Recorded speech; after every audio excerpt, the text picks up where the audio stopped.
plateforme d'évangélisation. Shalom, shalom, bien-aimés frères et sœurs.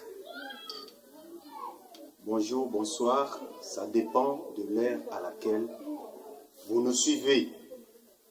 Je suis votre humble serviteur, Berger Fortine Manzambi, de l'église pentecôtiste La Gloire, dirigée par le révérend pasteur Voaki. Bien-aimés, nous voulons parler de la part du Seigneur. L'apôtre Paul est en train de dire ceci, que tout est grâce. Donc si nous vivons, nous avons la vie que nous avons, ce n'est pas un mérite, mais c'est une faveur de Dieu, un don de Dieu. Alors bien aimé, que Dieu vous bénisse là où vous êtes. Avant toute chose, nous allons prier notre Seigneur.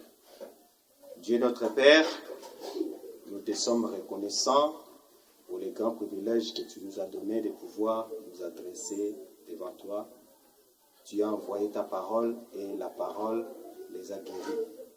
Dieu, que cette parole puisse guérir quelqu'un qui va m'écouter, parce que tu es le Dieu, le maître des temps et des circonstances. Alors que ton esprit nous conduise, afin que nous puissions parler de ta part, au nom de Jésus-Christ. Nous avons ainsi prié. Amen. Bien-aimés, nous allons commencer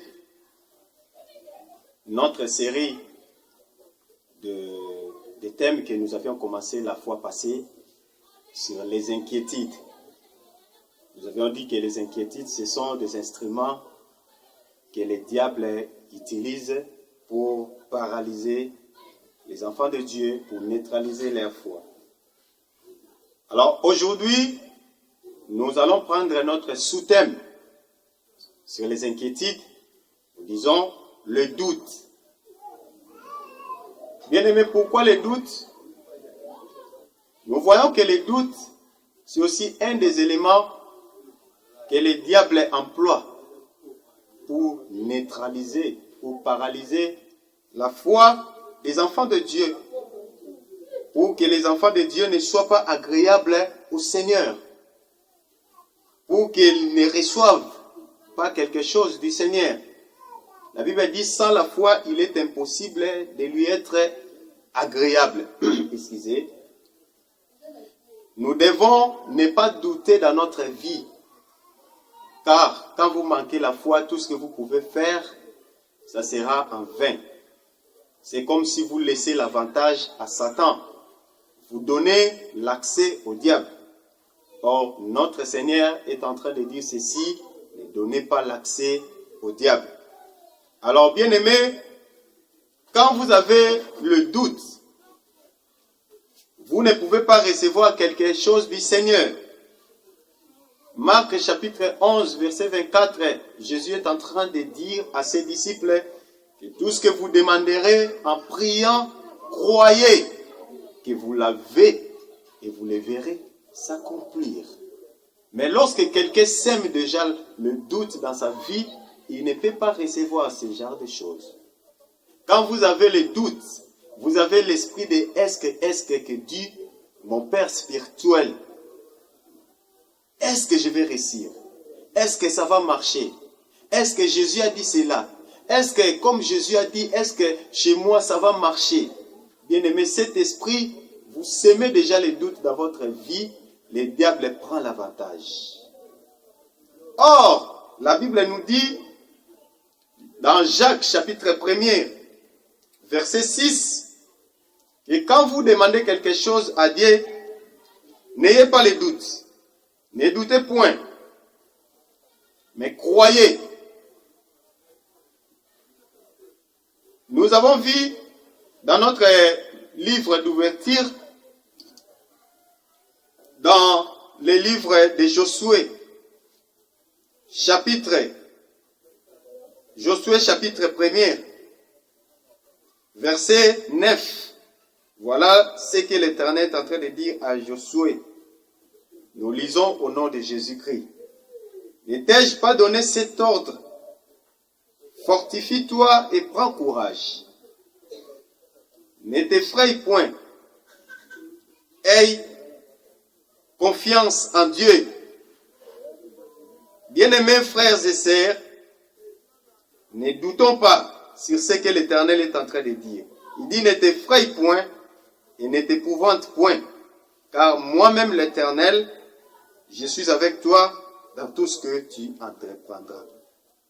Bien-aimé, Josué a voulu douter de la mission que Dieu lui a confiée, mais Dieu l'a ramené dans le bon chemin en lui disant que je t'avais déjà dit, je t'avais donné cet ordre que ne t'effraie point, ne doute point, aie confiance en moi, car je suis avec toi.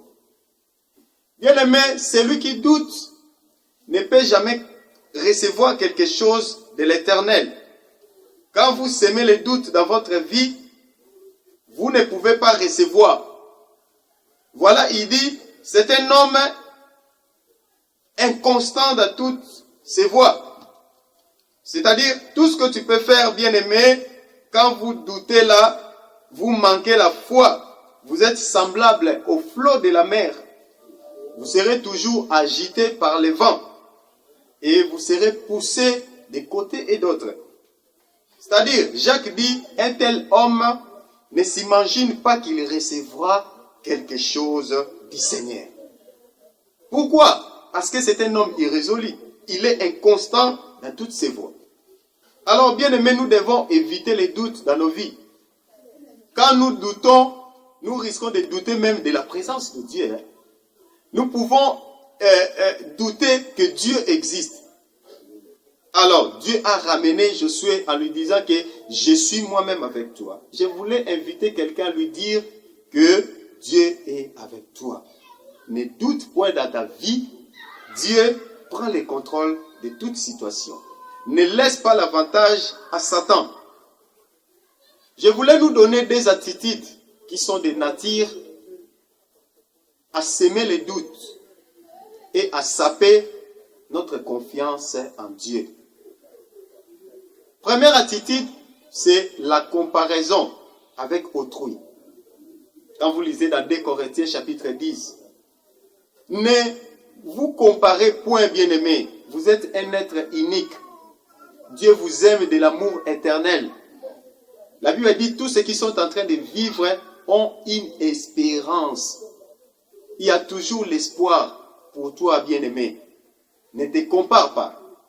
Pourquoi Dieu condamne la comparaison? Dieu condamne la comparaison pour deux raisons. Première raison, tu trouveras toujours quelqu'un qui se débrouille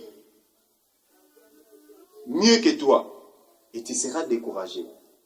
Tu vas te dire que nous sommes venus laisser les gens dans ce monde. Pourquoi celui-là, Dieu est injuste? Voilà pourquoi celui-là est riche. Pourquoi moi je suis pauvre? Tu vas te décourager. Dieu condamne la comparaison. Ne te compare à personne, bien-aimé. Voilà, Dieu est en train de dire, Jésus dit que vous êtes de Dieu. C'est-à-dire, tu es un être unique. Il a dit, je t'ai tissé du ventre de ta mère. Ne te compare pas, bien-aimé. Et deuxième raison pour laquelle Dieu condamne la comparaison, tu trouveras toujours quelqu'un qui se débrouille mieux, moins bon que toi, allais-je dire. C'est-à-dire quoi? Tu trouveras seulement quelqu'un qui sera supérieur à toi. Ou une personne sur laquelle toi tu seras supérieur.